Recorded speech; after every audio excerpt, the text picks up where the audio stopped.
Hey, folks, this is Book Talk with Corbin. I'm your host, and once again, we have the great Star Parker with me. I love interviewing this sister. She is a phenomenal scholar, thinker, and intellectual, and she's just on top of it. And I just want to emphasize this to my listeners. Go to Amazon.com, put in that search engine, Star Parker. Several of her books will come up. Any book that you buy written by her would be well worth your time, money, and effort. Sister, I know we only have about 15 minutes, and I know you're busy and all. Post the Donald Trump defeat, what does the conservative movement in the United States of America need to do now? What should we focus on? Yeah, that's a really interesting question. And thanks for having me back with you and your prestigious audience. I think we're at a moment that the psalmist outlined for us, that there are people mocking, that there are people destroying. And then he asks, if the foundations are destroyed, what will the righteous do? We're at that moment of what do we do? Those that fear God, those that love country, those that understand freedom, free markets, and truth. Where do we go from here? What happened as we started seeing our country unravel in record numbers, the Tea Party rose up and said, whoa, we're losing ourselves. Maybe we should redefine our future for our children, for our grandchildren. So they rose up, they got involved once again in their government, something that the founders said don't not be involved in, but a whole lot of folks got very comfortable in their lives. It is a beautiful country that has allowed for a lot of comfort, and people became very comfortable. But at that moment, many rose up and said, we can't do this. We're not going to do this with our political leaders. We're not going to do this to our children and grandchildren. After that movement, I'm going to say they, even we, because I'm a part of the conservative movement, found a voice to say, we're going to have to change some things in Washington. We don't want to get rid of the foundations of the country like the hard left, and especially Black Lives Matters, to destroy it because they feel that it's so systemically racist and that it was founded in evil. No, we just want to shore up what the founders had in mind, a three-part government of we the people. So the people rose up and they found a leader that would be able to speak into the moment. And that leader was Donald Trump. Donald Trump was a very provocative candidate and then a really provocative president to speak into this moment in history to say, no, we're not going to allow our country to go down this path to secularism and to socialism without a fight. But as a result of that moment, the left, they pulled out all stops. They just went absolutely crazy. Most of us that are here in Washington that are conservatives have had to readjust our lives. I personally had to move out of my personal home as a result of the threats and the intimidation that the left unleashed on all after that moment of inaugural 2017. We have seen then that passion from the left, who really are invested in atheism, secularism, and socialism, go after anything that's rooted in Christianity, capitalism, or our Constitution. So fast forward to 2020. They had all of their elements in place. They knew that what they were going to do in the midst of a pandemic, that they themselves say, don't let a crisis go to waste, to move themselves into all aspects of power, all spheres of power, and they would do anything to remove Donald Trump. So they did, and they did. And it's so unfortunate that then it culminated in, although the scripture says be angry but don't sin, it was anger and it ended up with a breach at the Capitol. So now we have an environment to where the left feels that they have a moral high ground to start canceling people out of culture, going horribly after anyone that voices any type of conservative interest, etc. That's the setup to what your question is. Where do we go from here? When the foundations are destroyed, what do the righteous do? They've destroyed every foundation from our intellectual sphere, if you will, the colleges, to be able to dialogue and debate. That's done. They don't want even one little light in there anymore to even say, wait, but. They've destroyed our infrastructure when it comes to the capitalism and the corporations, because even if you do agree with somebody politically, you used to not lose your job. But right now you have major corporations that are doing all of this race stuff and equity stuff so that they can now feel good about themselves. So they're pouring billions of dollars at the hard left to just make them go away. all of the foundations, the family we've been talking about for years and what they did with their welfare state and their war on poverty to dismantle family life and weaken what they've done to the church life, and especially and including the now shutting down because of pandemic. All voices, all foundations are destroyed. So now to your question, what will the righteous do? What do we do as conservatives to move forward? We finish the mourning, we finish the grief, we pick up ourselves, and we go do more of what we were already beginning to do. Take our country. We the people go back to our founding principles that have shored up a freedom, that we the people have the power to excel in this country, that we decide who's going to be our leaders, that we decide who is going to be our judges, that we decide who's going to educate our children, where we can live, how we can worship. And when we do that, we just do it as excellently as we can in whatever your passion area is. Those that want election integrity now, go do that. Do that in the states. There's nothing national you can do about that. Do it in the states.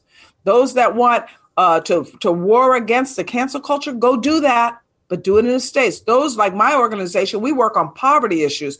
Go dismantle government, get them out of the poverty business, what they're really in, and move the church and local communities back in. So if you're in crisis pregnancy work, go save more, because these guys have already started pushing out their abortion agenda all across the world. If you're trying to spare others from this knife of the abortionist, then go make sure you're available for the people that are most vulnerable and help serve at that level. Because right now, in the nation's capital, not much is going to be done or able to get done for the conservative movement. The progressives are in charge, and they are evil. So we got to go back on the local level, state level, and as you say, pick up whatever your issue is and work on it. Work hard on it. That's right. But not to the neglect of the national, because we still have elections. We have an election coming into, I think, because there was such a deep mourning after the November, and then especially after the Supreme Court ruled that they're not going to even attempt to look for any fraud or misguidance in what happened in the states that changed their rules right before the November 2020 election and used the excuse of COVID. When that loss happened, people got in grief, as opposed to saying, we got to win Georgia. It was hard to pick up and say, you know what? No, you got to keep going. And so I get that. Unfortunately, I get that, because, the Senate was lost for conservatives as a result. But it's not over. The game is not over. In fact, some senators can switch parties in negotiations. There's some guys that are wondering why the Democrat Party has left them, and maybe they're doable. You can't tell them how evil they are and how bad they are to win them, but there are those that can go in with that heart of compassion. But we also have an election in 2 years. We not only have an election in 2 years for the House, we have an election in 2 years for Senate seats. There are a lot of Senate seats open. And I think that one of the problems that I'm seeing with the conservative right at this point, and more particularly with the Tea Party right, and the trumpets, or what I'm calling the MAGAites, is that they are so angry that they think that their first enemy are other Republicans. The fellow Republicans are not your enemy, just like your family. Your immediate family is not your enemy. You may have disagreements, but they're not your enemy. The guy next door is your enemy because he's trying to kill you. And what's happening right now is that progressive left is trying to kill all of our founding principles, all 3 C's: Christianity, capitalism, and our Constitution. They want the whole thing wiped out. So therefore, we need to pick ourselves up and say, wait a minute, that fellow Republican is not my primary enemy. Right now, we need to beat the left. So we do have election in 2 years. We have elections in 4 years, and we have elections every 6 years. So that's still the beauty of America, and we have to remind ourselves of that. Yeah. And I mean, you're absolutely correct, because that's what happened to me. I just sort of said, oh my God, we lost. I didn't expect us to lose. I couldn't believe that the nation went with Biden, and I just became despondent. Half the nation, right?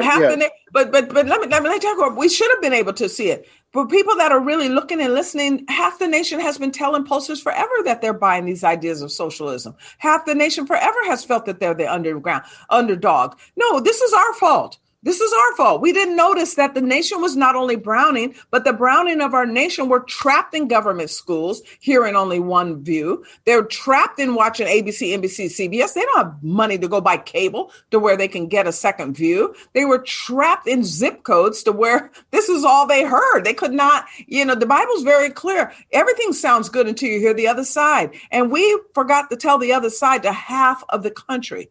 And we got so close to that number that, yes, it overwhelmed us. I knew that Biden was going to win that election in that first debate against Donald Trump, when he said 1 in 1,000 Black people have died from COVID. It was over. Most people missed it. Even the Trump administration missed it. The RNC missed it. But Black people heard it because they knew somebody had died.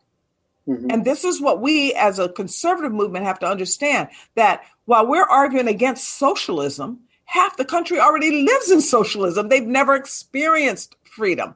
Everything they know is controlled by government. Their schools, their zip codes, their jobs, their health care. We have a great task to go and teach freedom and free markets in our most vulnerable zip codes, to let the folks that are trapped there more often than not know that these freedom and free market ideas are of their best interest, not someone else's interest, but their interest. And we've been missing it for quite some time. And so this one, as hard as it is, it was anticipated. It could have been anticipated and maybe even avoided if we were really assessing the way that we assess doing other types of business. Mm-hmm. Since you had talked about, that, a good part of the nation is already living in socialism. It's all they've ever known is major government intervention, but it seems like such a difficult task. I mean, is it an impossible task to be able to educate people about, as you say, free markets, free enterprise, et cetera?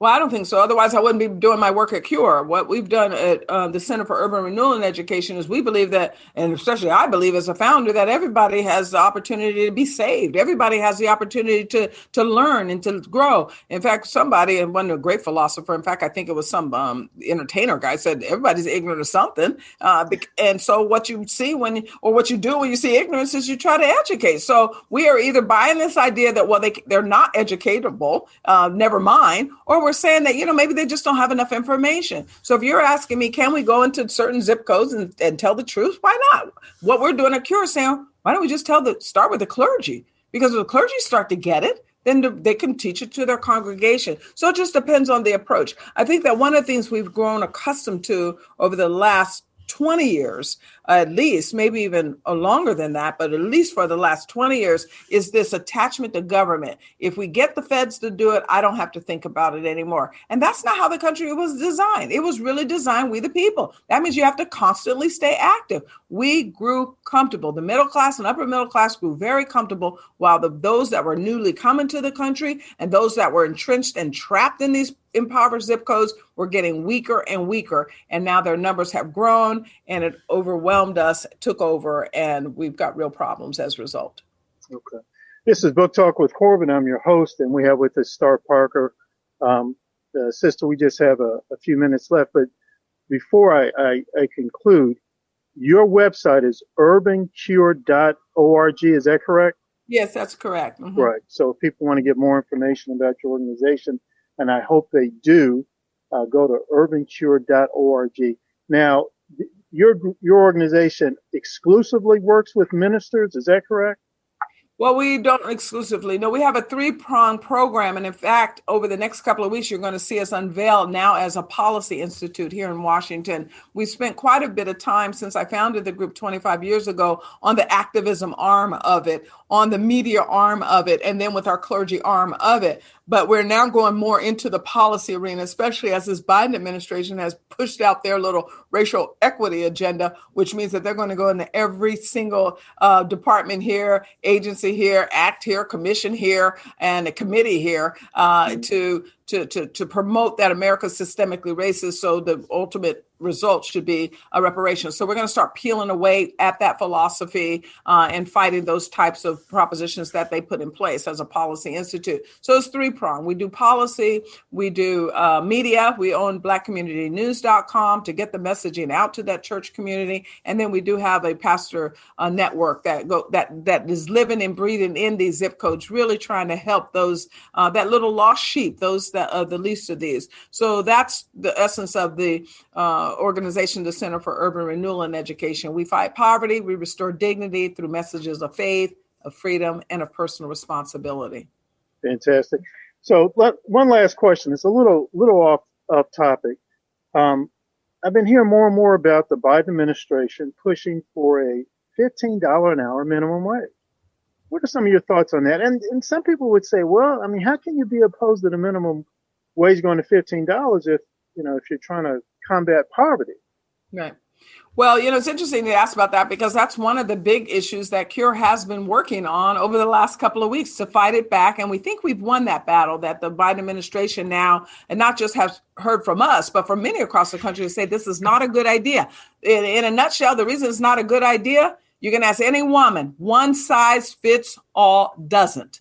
We know it. Size 2 and 22 is not the same. It's not going to fit. So now you have 50 different states. You have 350 million people. One size fits all doesn't work. Some states may need a higher wage to live in. Other states don't. So what happens when you say, well, we're just going to blanket and arbitrarily pick a wage out of the thin air because we think that it's livable based on wherever we may have come from, certainly not based on any kind of science, will cripple other states. Will cripple people. Will help them lose their jobs. We're not now only talking first rung. You hear a lot about first rung. McDonald's has now have to pay everybody $15 an hour. Well, they have to have somebody clean the place. They have to have somebody cooking the food. So if the cleaner now is making $15 an hour, then that means the cook has to make $20 an hour. Well, if the cook is making $20 an hour, what's the cashier making? Nothing, because she can be replaced with a machine. So we have to be concerned there. But a bigger concern for me is not just first rung. It's also those people that are now willing to put their interests on the table to start businesses, those mom and pops. When you think about the African-American community, because of the deregulation and the reduction in taxation that the Trump administration did, it just actually helped the Black community, and especially the upper middle class Black community, to where record numbers started going into business. As a result of them going into business, they're in the process now of growing those mom and pops into hiring new employees. The last thing you need to do, especially post-COVID, they're barely surviving now because of COVID. The last thing you need to do is tell them, we've just increased your prices to be able to go out and buy some labor. That's not good for any part of our society to get in the middle of business interests as a government, but it's certainly not helping the poor that are in some of our most poor states and communities. Wow. Folks, I'm telling you, I really should be ashamed of myself for trying to keep this sister limited to 15 minutes. She's. I'll just have to come back on with you. How's that? Yes, ma'am. Yes, ma'am. I have no problem with that. Thank you. I mean, you're a college professor, man. Any subject, you're something else. Folks, this is Book Talk with Corbin. I'm your host, and we just had on here Star Parker. Again, go to Amazon.com, put in her name in the search engine. And any one of her books that you buy, it's worth the price. It's worth the effort to read. Sis, we're going to have to conclude it here. I do hope and pray that we are able to have you on again sometime in the near future. I will definitely come back on with you. Thank you so much for having me, Corbin. Thank you, ma'am.